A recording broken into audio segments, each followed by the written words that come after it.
Jadi kronologis yang saya tahu di awal itu memang korban sama pelaku ini janjian. Mereka janjian sekitar jam 11:30.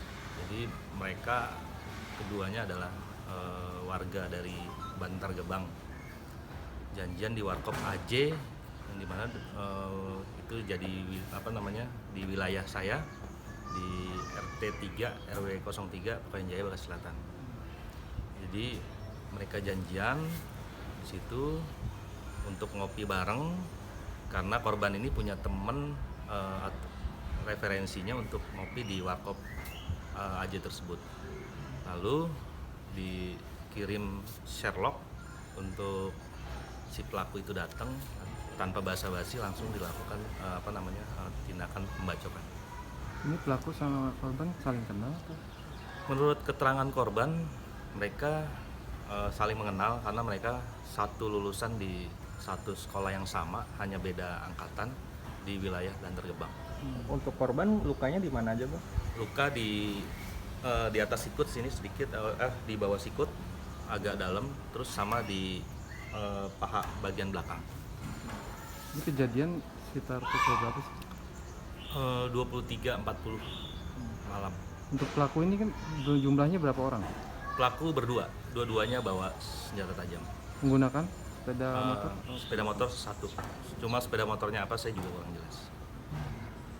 Pak, itu kan dari video yang beredar kan kelihatannya membabi buta gitu ya, Pak ya. Apakah cuma satu orang yang terluka atau ada korban lain, Pak? Target dia memang hanya si korban yang namanya Syahid itu. Karena teman-temannya Syahid itu ada banyak, ada kurang lebih ada 5-6 orang, tapi tidak dilukai karena target dia hanya si korban itu aja. Berarti memang kondisi Warkop saat itu sedang ramai ya?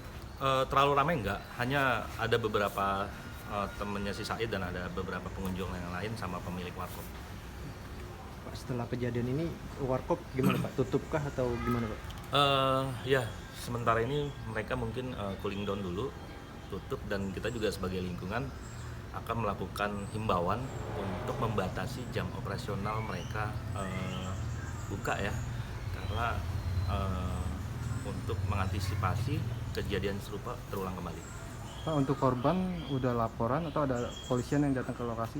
Semalam langsung karena sekarang itu di setiap RW ada polisinya, namanya polisi RW.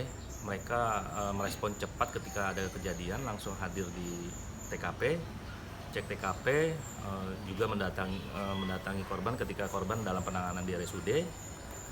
Lalu siang tadi juga datang dari Polres Metro Bekasi. Cuma hingga hari ini, saat ini sepertinya belum ada laporan ke polisian. Untuk kondisi korban kan luka di bagian tangan sama ini. Untuk kondisi terakhir sampai saat ini? Kondisi terakhir setelah di dalam penanganan di RSUD terlihatnya cukup stabil, artinya baik-baik saja. Bahkan mungkin pagi itu saya nampingin sampai jam 5, sepertinya langsung pulang ke rumah. Udah pulang? Ya. Nerima berapa jahitan Pak ini? Mungkin kurang lebih di satu titik itu 10 kali ya, karena lukanya memang cukup dalam. Itu ukuran celuritnya yang besar atau? Kalau ukuran saya kurang tahu loh kalau celurit, karena saya nggak tahu ukuran celuritnya. Dua-duanya celurit Pak? Ya betul, dua-duanya celurit. Yang membacok tapi satu orang aja? Dua-duanya. Dua-duanya. Cuma yang mengenai korban hanya satu orang itu, yang korban kenal ya. Pak,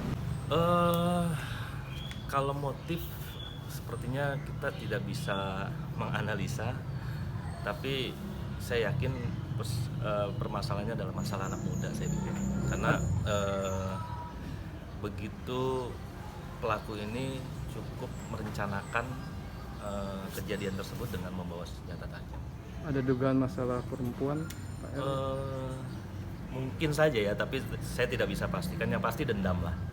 dendam ya Pak? Ya, karena korban sendiri belum mau begitu terbuka mengenai motif apa yang dilakukan. Untuk nama korban siapa Pak? Yang saya tahu hanya Said, tapi nama lengkapnya saya nggak tahu.